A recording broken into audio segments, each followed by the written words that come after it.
Trump lanzó una ofensiva que nadie hubiese imaginado hasta hace poco tiempo atrás, contra la invasión de fentanilo que está destrozando a Estados Unidos, con decenas de miles de muertes al año. El fentanilo ingresa al país por una ruta comercial clandestina que abarca más de 13.000 kilómetros, desde las zonas industriales de China hasta los laboratorios ocultos en las montañas de Sinaloa y cuyo destino final son las calles de Estados Unidos. Esto, que en un principio comenzó como una crisis de salud pública por el consumo de opioides sintéticos, se transformó oficialmente en un desafío prioritario de seguridad nacional para la Casa Blanca. Por eso, la reciente ofensiva judicial de Washington contra altos funcionarios y exfuncionarios del estado de Sinaloa no es un hecho aislado. Es la pieza más reciente y estratégica de una guerra frontal de la administración del presidente Donald Trump contra la cadena global de fentanilo. Esta es una guerra que ya no solo persigue a quienes distribuyen las sustancias en las esquinas de las ciudades estadounidenses, sino que apunta directamente a los centros de poder político en México, a los flujos financieros de la banca clandestina china y a los proveedores asiáticos de precursores químicos. La consigna desde Washington es lo más clara que puede ser: desmantelar el engranaje completo, sin importar el costo diplomático ni los rangos de los implicados. Mi nombre es Julián Bertone y hoy estoy cubriendo Apache Valencia. Bienvenidos a Desde el Capitolio.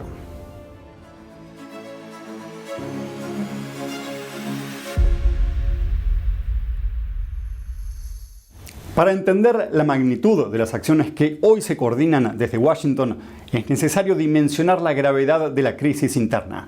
Así que vale la pena un repaso exhaustivo de lo que sabemos de esta problemática. Y ahora lo vamos a hacer. El fentanilo es un opioide sintético 50 veces más potente que la heroína y modificó por completo el panorama del narcotráfico y la seguridad fronteriza estadounidense. Si en la década de los 80 el país se alarmaba ante una cifra cercana a las 8.000 muertes anuales por sobredosis, en la actualidad los datos de los Centros para el Control y la Prevención de Enfermedades, los CDC, revelan una realidad devastadora. La cifra escaló a más de 70.000 fallecimientos en 2019 y rozó la trágica barrera de las 108.000 muertes en el año 2022. Aunque la tendencia comenzó a mostrar una ligera reducción a partir de 2024, el impacto social sigue siendo muy profundo. Pero hay algo importante que aclarar. La letalidad de esta sustancia se ve multiplicada por un factor de engaño masivo, ya que gran parte del fentanilo que ingresa al territorio estadounidense es prensado en pastillas falsas que imitan la forma casi idéntica a medicamentos comunes.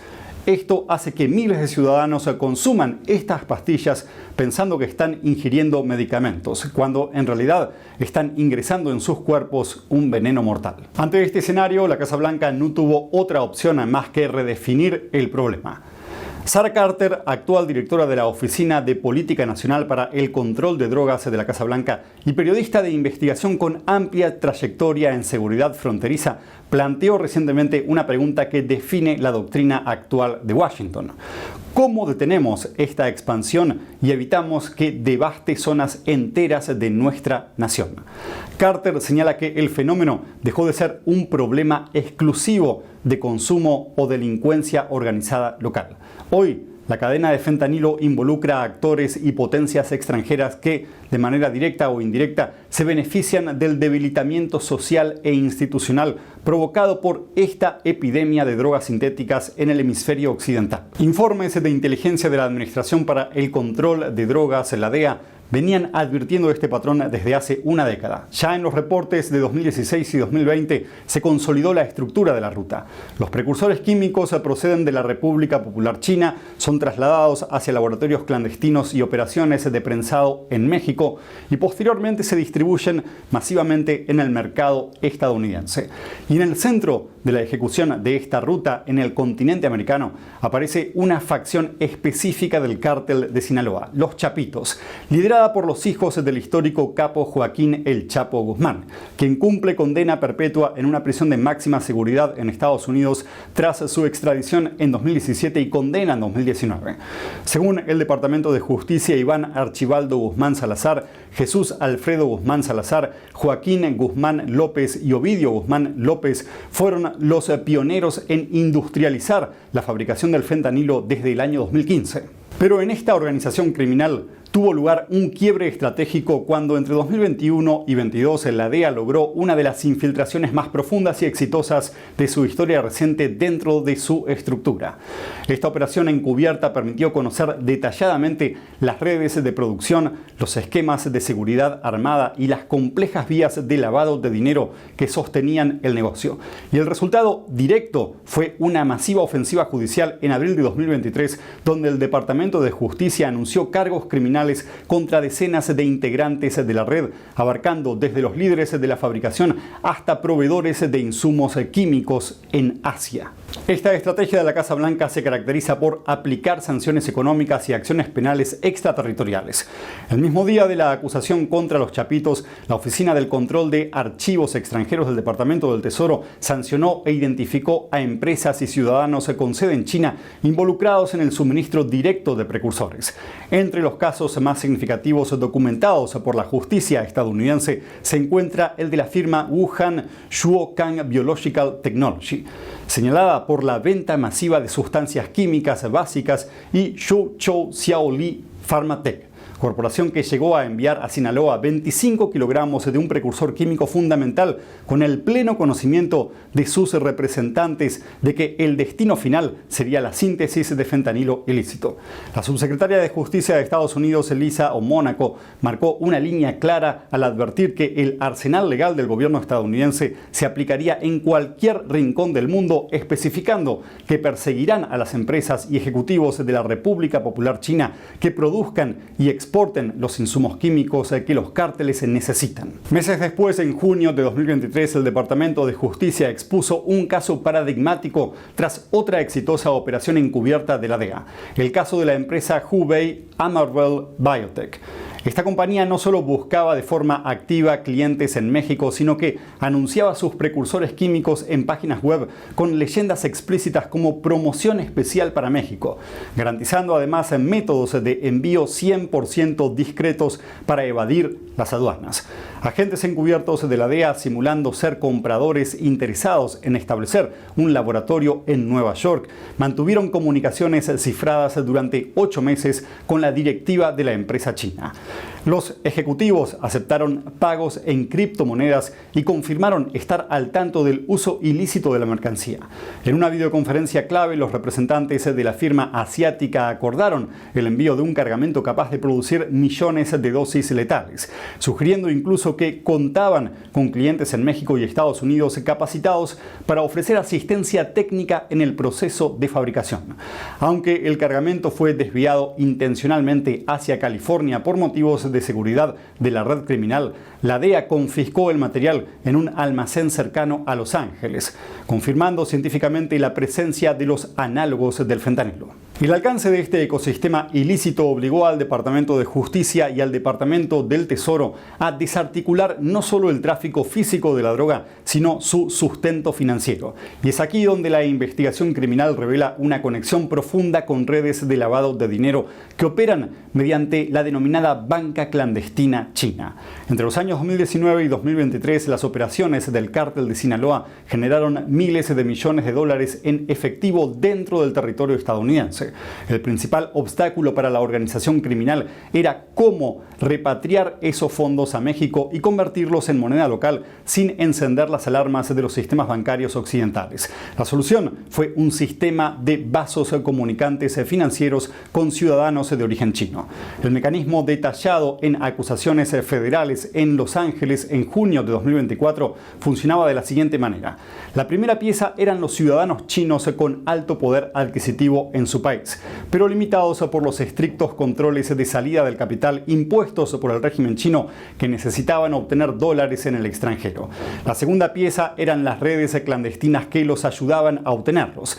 Estos ciudadanos en China transferían yuanes a cuentas nacionales designadas por los operadores financieros, y una vez confirmado el movimiento en Asia, se liberaba el equivalente en dólares en efectivo provenientes de las ventas de fentanilo del cártel directamente al ciudadano, pero en Estados Unidos. Este sofisticado esquema de compensación cerraba perfectamente el círculo comercial del crimen. Los fondos movilizados internamente en China eran posteriormente utilizados por los emisarios del cártel para pagar a las empresas químicas asiáticas la compra de nuevos cargamentos de precursores que serían enviados a México. Así, dinero limpio en Asia era utilizado para financiar la producción de la droga que volvería a generar efectivo en las calles estadounidenses. Y mientras Washington avanzaba en los tribunales federales, las consecuencias sobre el terreno en México se tradujeron en una desestabilización institucional y una ola de violencia sin precedentes. Un punto de inflexión clave ocurrió el 25 de julio de 2024, cuando las autoridades estadounidenses arrestaron en El Paso, Texas, a Ismael El Mayo Zambada, cofundador histórico del cártel de Sinaloa, y a Joaquín Guzmán López, uno de los líderes de Los Chapitos.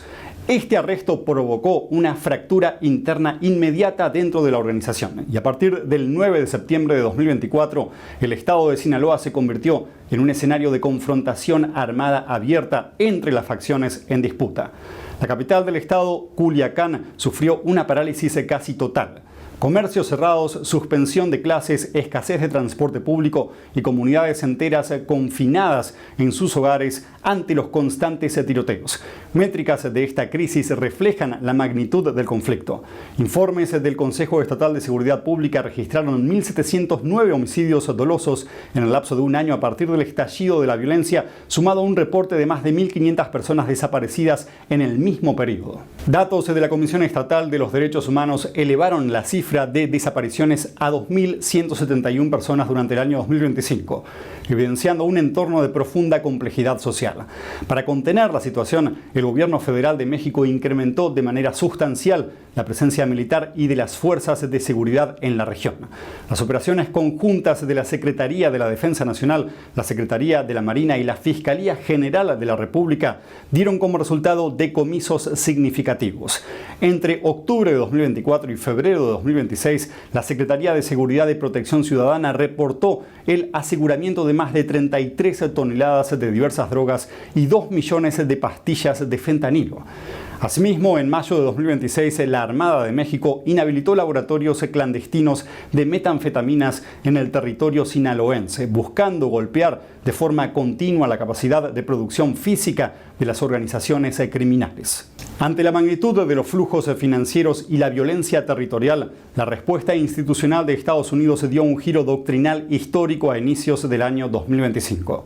El presidente Donald Trump emitió la orden ejecutiva para iniciar el proceso de designación de los cárteles mexicanos y organizaciones criminales transnacionales bajo la categoría de organizaciones terroristas extranjeras y terroristas globales especialmente designados. Y en febrero de ese mismo año, el cártel de Sinaloa entró formalmente en este listado. Esta reclasificación jurídica cambió por completo las reglas del juego. Ya no se trata de perseguir violaciones a las leyes de narcotráfico, sino de combatir una estructura que amenaza la seguridad nacional mediante herramientas que incluyen el bloqueo total de bienes, la persecución de cualquier colaborador indirecto y una presión diplomática sin precedentes sobre los gobiernos extranjeros. El impacto de este nuevo marco normativo se hizo evidente el 29 de abril de 2026.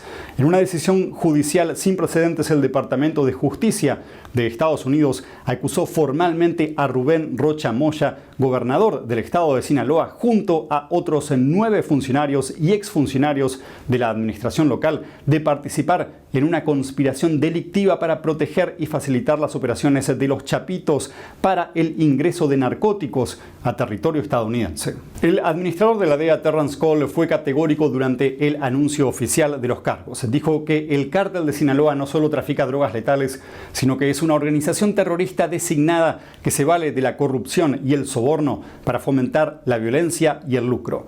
Los acusados presuntamente utilizaron sus cargos de confianza para proteger las operaciones del cártel, pero nadie está por encima de la ley. Con todo, este proceso dio lugar a una bifurcación en el terreno legal e institucional. Mientras la Fiscalía General de la República en México señaló que las solicitudes de extradición e informes estadounidenses deben seguir los canales correspondientes de soberanía y confidencialidad para iniciar sus propias carpetas de investigación. En el ámbito político local, las consecuencias fueron inmediatas. El gobernador Rocha Moya solicitó licencia temporal de su cargo, la cual fue aprobada por el Congreso local por un periodo mayor a 30 días, al tiempo que la Secretaría de Hacienda de México procedió a la inmovilización preventiva de las cuentas bancarias de los señalados. Por su parte, exfuncionarios clave como el exsecretario de Seguridad Pública Estatal, Gerardo Mérida Sánchez, y el exsecretario de Administración y Finanzas, Enrique Díaz Vega, optaron por entregarse directamente a las autoridades en Estados Unidos, quedando bajo custodia federal en suelo norteamericano. En cuanto a China, en el plano diplomático, las acciones de la Casa Blanca buscaban forzar un cambio de postura en Beijing. El gobierno chino declaró oficialmente que a finales de 2025 realizó ajustes significativos en sus catálogos de control de exportación de precursores químicos dirigidos hacia Norteamérica y participó en reuniones bilaterales de inteligencia sobre drogas a inicios de 2026. Sin embargo, evaluaciones estratégicas del Departamento del Tesoro y del Buró Federal de Investigaciones, el FBI, publicadas en marzo de 2026, advierten que el problema sigue latente y en constante evolución. Los reportes indican que, si bien algunas rutas tradicionales desde China se vieron presionadas, las organizaciones criminales de Sinaloa y el cártel Jalisco Nueva Generación comenzaron a diversificar su cadena de suministro, identificando nuevos proveedores de precursores químicos en mercados como la India. El director del FBI, Kash Patel, resumió la dinámica actual del conflicto señalando que el reciente progresivo de las rutas tradicionales está obligando de manera previsible a las redes del narcotráfico a buscar alternativas geográficas que Washington ya se encuentra monitoreando. La estrategia de la Casa Blanca demuestra que la batalla contra el fentanilo dejó de ser una campaña policial convencional en las fronteras. Al unificar la política exterior, las sanciones financieras, la inteligencia encubierta y las acusaciones penales contra estructuras políticas extranjeras, Washington estableció un precedente definitivo. La cadena global del fentanilo es hoy un asunto de alta prioridad del Estado y la respuesta institucional continuará expandiéndose hasta desmantelar cada eslabón, desde los complejos químicos de Asia hasta las capitales de poder local en el continente americano. Esto nos deja ante un interrogante incómodo pero necesario. Al elevar la categoría de los cárteles a organizaciones terroristas y procesar directamente a gobernantes extranjeros, ¿está la Casa Blanca logrando desmantelar una red criminal global o estamos asistiendo a una inédita expansión de la jurisdicción estadounidense sobre la soberanía de otros países? ¿Es esta la única forma real de frenar el fentanilo? ¿Creen que esta es una guerra que justifica todos los poderes aplicables por parte de Estados Unidos? Me gustaría leerlos. Y eso fue todo por hoy en Desde el Capitolio. Muchas gracias por acompañarnos y nos vemos la próxima.